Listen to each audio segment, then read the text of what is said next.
Doctor ಡಿ.ಜಿ. Sagar, ರಾಜ್ಯ ಸಂಚಾಲಕರು, ಕರ್ನಾಟಕ ರಾಜ್ಯ ದಲಿತ ಸಂಘರ್ಷ ಸಮಿತಿ. ಬಾಬಾ ಸಾಹೇಬ್ ಅಂಬೇಡ್ಕರ್ ಅವರ 58ನೇ ಮಹಾಪರಿನಿರ್ವಾಣ ದಿನದ ಅಂಗವಾಗಿ ಡಿಸೆಂಬರ್ 6, 2014ರಂದು ಡಾಕ್ಟರ್ ಬಿ.ಆರ್. ಅಂಬೇಡ್ಕರ್ ಭವನ, ವಸಂತನಗರ, ಬೆಂಗಳೂರಿನಲ್ಲಿ ನಡೆದಿರ್ತಕ್ಕಂಥ ಕಾರ್ಯಕ್ರಮವನ್ನು ರಾಜ್ಯದ ಜಿಲ್ಲೆಗಳಿಂದ ಪ್ರಮುಖ ಕಾರ್ಯಕರ್ತರು ಮತ್ತು ತಾಲೂಕಾ ಜಿಲ್ಲಾ ಪದಾಧಿಕಾರಿಗಳು ಮತ್ತು ಈ ಕಾರ್ಯಕ್ರಮದಲ್ಲಿ ಅತ್ಯಂತ ಹೆಮ್ಮೆ ಮತ್ತು ಅಭಿಮಾನದಿಂದ ಭಾಗವಹಿಸಿದರು.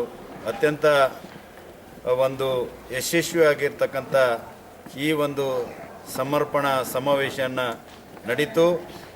ಮತ್ತು ಇವತ್ತು ಕರ್ನಾಟಕದಲ್ಲಿ ವಿಶೇಷವಾಗಿ ಸಂವಿಧಾನ ಜಾರಿಗೆ ಬಂದು 64 ವರ್ಷ ಕಳೆದಿರ್ತಕ್ಕಂಥ ಸಂದರ್ಭದಲ್ಲಿ ಕೂಡ ಸಂವಿಧಾನ ನಿಜವಾಗಿ ಅನುಷ್ಠಾನಗೊಳಿಸ್ತಕ್ಕಂಥ ಮತ್ತು ಸುಮಾರು 100ಕ್ಕೆ 85% ಇರ್ತಕ್ಕಂಥ ದಲಿತ, ಹಿಂದುಳಿದ, ಅಲ್ಪಸಂಖ್ಯಾತರನ್ನು ಸಾಮಾಜಿಕವಾಗಿ, ಆರ್ಥಿಕವಾಗಿ ಮತ್ತು ಶೈಕ್ಷಣಿಕವಾಗಿ ಅವರಿಗೆ ಸಿಗಬೇಕಾಗಿರ್ತಕ್ಕಂಥ ಅವಕಾಶಗಳು, ಹಕ್ಕುಗಳನ್ನು, ಸಮಾನತೆಯನ್ನು ಸಿಕ್ಕಿಲ್ಲ ಅಂತಕ್ಕಂಥ ಈ ಸಮಾವೇಶದಲ್ಲಿ ಒಂದು ಅಭಿಪ್ರಾಯ ವ್ಯಕ್ತಪಡಿಸಿ ಮೂಡಿದು ಬಂತು. ಮುಂದಿನ ದಿನಗಳಲ್ಲಿ ಸಂವಿಧಾನವನ್ನು ಸರಿಯಾದಂಥ ಅನುಷ್ಠಾನಗೊಳಿಸ್ತಕ್ಕಂಥ ಮತ್ತು ಡಾಕ್ಟರ್ ಬಾಬಾ ಸಾಹೇಬ್ ಅಂಬೇಡ್ಕರ್ ಅವರ ತತ್ವ ಮತ್ತು ಮಾರ್ಗದರ್ಶನಗಳಲ್ಲಿ ನಂಬಿಕೆ ಇಟ್ಟು ಈ ಶೋಷಿತ ಜನಾಂಗಗಳ ವಿಮೋಚನೆಗಾಗಿ, ಬಿಡುಗಡೆಗಾಗಿ ಒಂದು ಧ್ವನಿಯನ್ನು ಅತ್ಯಂತ ಗಟ್ಟಿ ಧ್ವನಿಯಿಂದ ಈ ಸಮಾವೇಶದಲ್ಲಿ ಮೂಡಿಬಂತು. ಮತ್ತು ನಿಜವಾದಂಥ ಶೋಷಣೆ ಮುಕ್ತವಾಗಿರ್ತಕ್ಕಂಥ, ಹಸಿವು ಮತ್ತು ಅಸ್ಪೃಶ್ಯತೆ ಇರಲಾರ್ದಂಥ ಸಮಾಜಕ್ಕಾಗಿ ಒಂದು ಕಂಕಣಬದ್ಧವಾಗಿ ಇವತ್ತು ಇಲ್ಲಿ ಸೇರಿರ್ತಕ್ಕಂಥ ಪ್ರಮುಖ ಕಾರ್ಯಕರ್ತರು ಮತ್ತು ಪದಾಧಿಕಾರಿಗಳು ಸೇರಿ ಅವರು ಒಂದು ದೃಢ ನಿರ್ಧಾರವನ್ನು ತೆಗೆದುಕೊಳ್ಳಲಿಕ್ಕೆ ಕಾರ್ಯಕ್ರಮ ಆಯಿತು.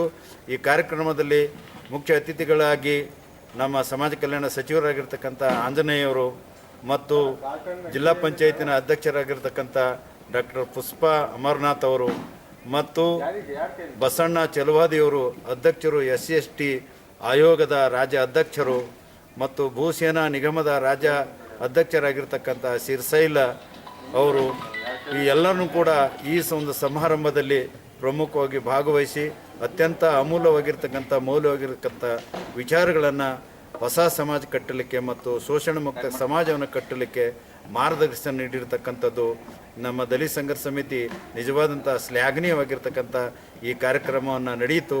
ಅದನ್ನು ಹೆಮ್ಮೆಯಿಂದ ನಾನು ಕರ್ನಾಟಕ ರಾಜ್ಯ ದಲಿತ ಸಂಘರ್ಷ ಸಮಿತಿ ಪರವಾಗಿ ಎಲ್ಲರಿಗೂ ಕೂಡ ಧನ್ಯವಾದಗಳನ್ನು, ಅಭಿನಂದನೆಗಳನ್ನು ಹೇಳ್ತಾ ಇದ್ದೀನಿ.